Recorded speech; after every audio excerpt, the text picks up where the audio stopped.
my top 14 novels of 2014. Just so excited to see the very best of the best. And I split this into 2 parts because otherwise it's getting too long. This video will be number 14 to number 8. And let's just start. So first I have to say it's really weird ranking your reading experience when it's a year ago already. So I feel like there are some books on this list that I really loved when I read them in January or something.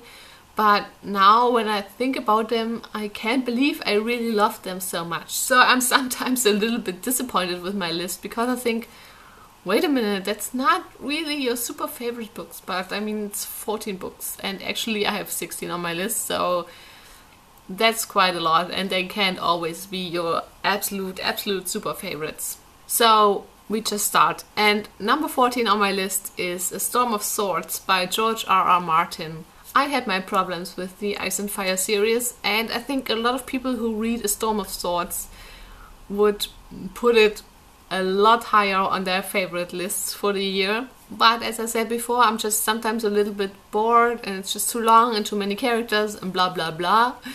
But I definitely think it's a really awesome fantasy series, and especially this book really deserves to be on that list because there's so much happening and so many thrilling plot twists, and it's just really great. And if you like fantasy and if you like reading huge books, then definitely check out the Song of Ice and Fire series.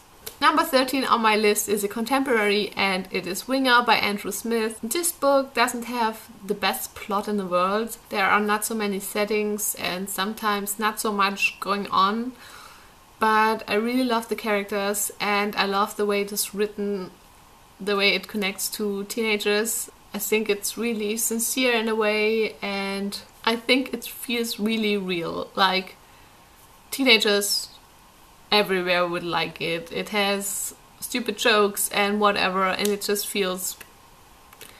I can't really describe it in English, but it just... the voice is real, you know, it's...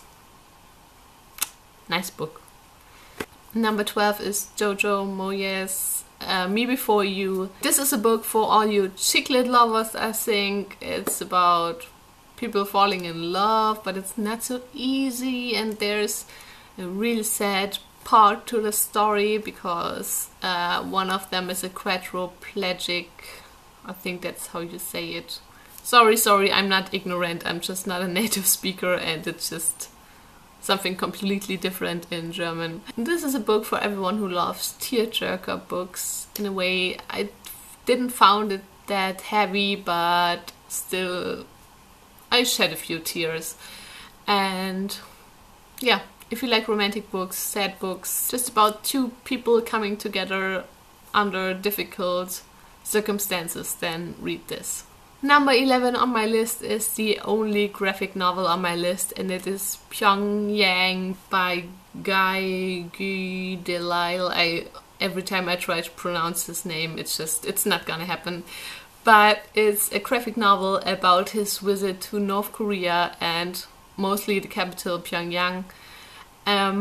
Just absolutely hilarious. It definitely makes fun of North Korea, which is, I mean, it's North Korea is more a sad topic than a topic to make fun about, because all the people there, they are just trapped in that hell of a country. But this graphic novel is just so hilarious. It just shows everything that's so insane about North Korea and just makes no sense, and it's just great and short, and yeah, read it. Book number 10 on my list is Ruta Sepetys, Between Shades of Grey. And this is a book about the Second World War and Lithuanian people getting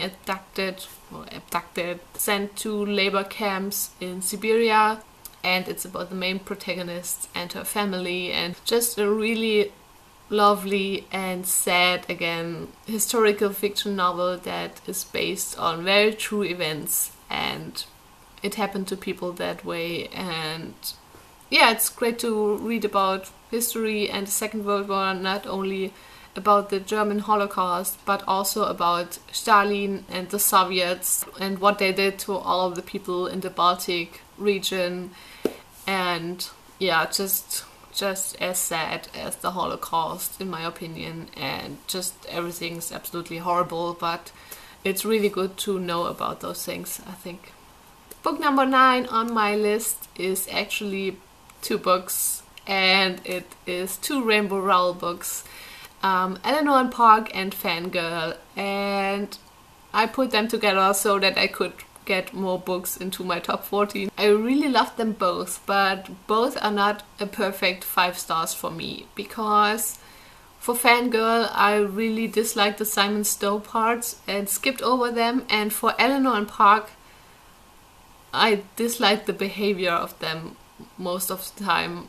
Although they are super cute and lovely and this book's just fun and I love both books, but yeah, not quite up there. I think Rainbow Rowell will do better with time.